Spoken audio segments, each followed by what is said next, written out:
Eu quero ler um texto para vocês hoje, um texto de Saramago.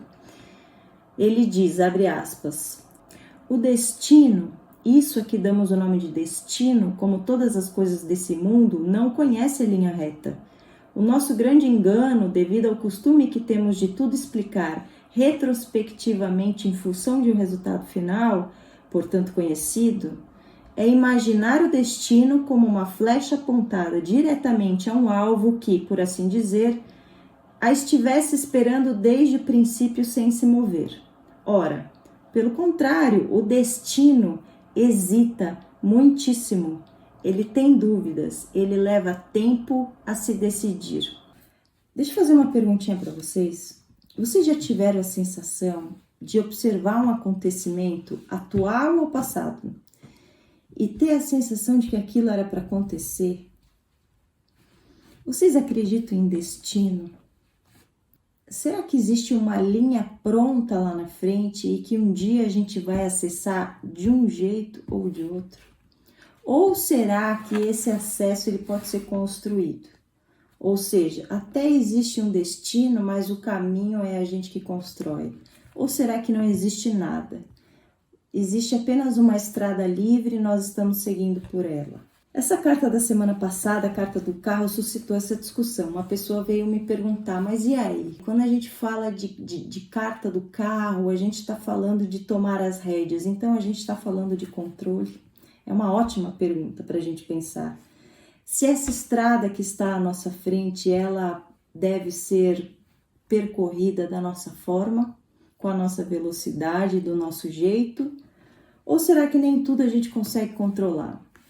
Ou será que algumas pedras estão ali e não podem ser retiradas? E você vai ter que passar por elas? Não tenho respostas, mas as perguntas são importantes tanto quanto as respostas. Aliás, eu acho que as perguntas são mais importantes do que as respostas.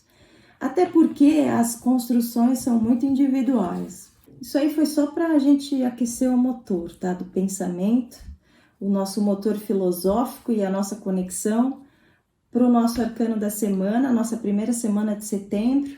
Vamos ver o que vem?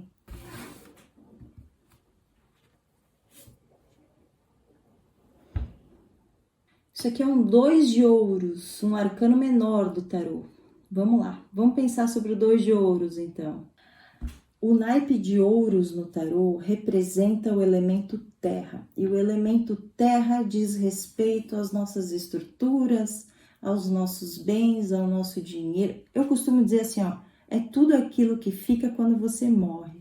O seu corpo, a sua saúde, o seu dinheiro, o seu trabalho, os seus bens, as suas heranças, o seu carro, etc., o seu negócio, a sua empresa, etc, etc. Então, quando cai uma carta do naipe de ouros numa jogada, eu sempre digo que ela deve ser, é claro, analisada segundo o seu contexto. E aqui nós temos uma carta aleatória, para puxar uma reflexão e um conselho para a nossa semana. Nesse caso aqui, se vocês observarem essa carta, o que nós temos?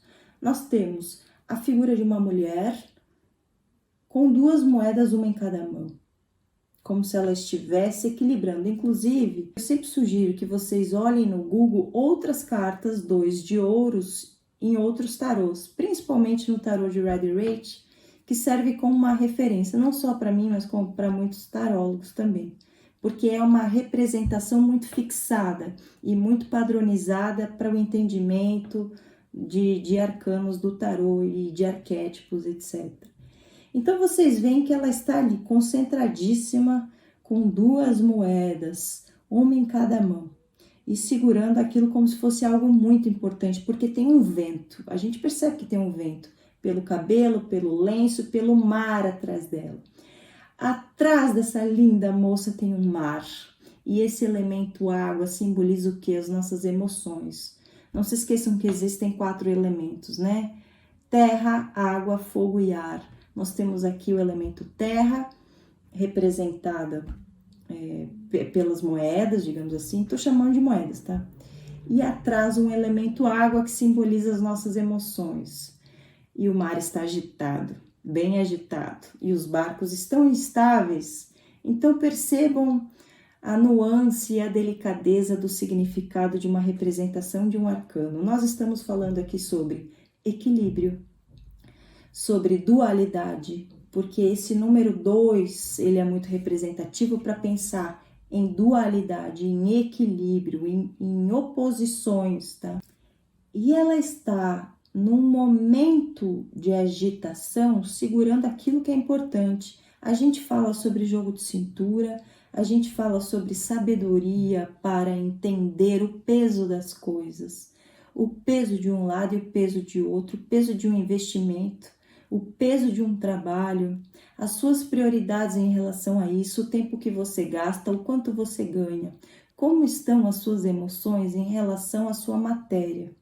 Como é que você faz essa gestão de matéria? Podemos falar de trabalho, de dinheiro, de salário, de carga horária, de corpo e a sua alma, os seus sentimentos, as suas emoções, tá? Será que você está conseguindo fazer esse equilíbrio da melhor forma? Será que não é importante você organizar a sua agenda, já que a gente está aqui na energia de Virgem, tá? Em setembro.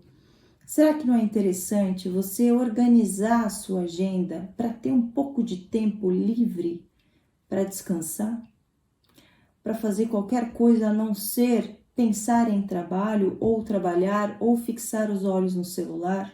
Eu tenho percebido que isso é uma grande dificuldade para as pessoas hoje, né? Tirar o olho do celular, mesmo nos momentos de tempo livre, porque a gente ainda entende que o celular é para onde a gente vai quando o nosso tempo está livre.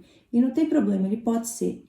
Mas isso também cansa, gente. Isso também cansa a nossa vista e a nossa mente. Você vai trabalhar, você vai ganhar, você vai cuidar das coisas que você tem que cuidar, você vai cuidar das emoções, mas como é que você faz isso?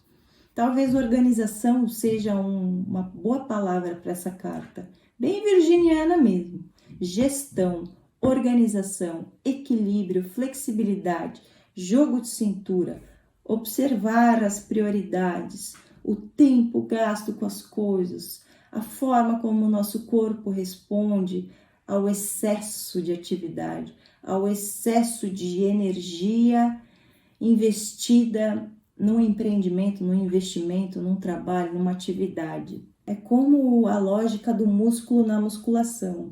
O teu músculo, ele se fortifica ou ele cresce, para quem quer fazer crescer músculo, né? Ele se fortifica no descanso e não no treino, necessariamente. O treino é importante, é óbvio, né?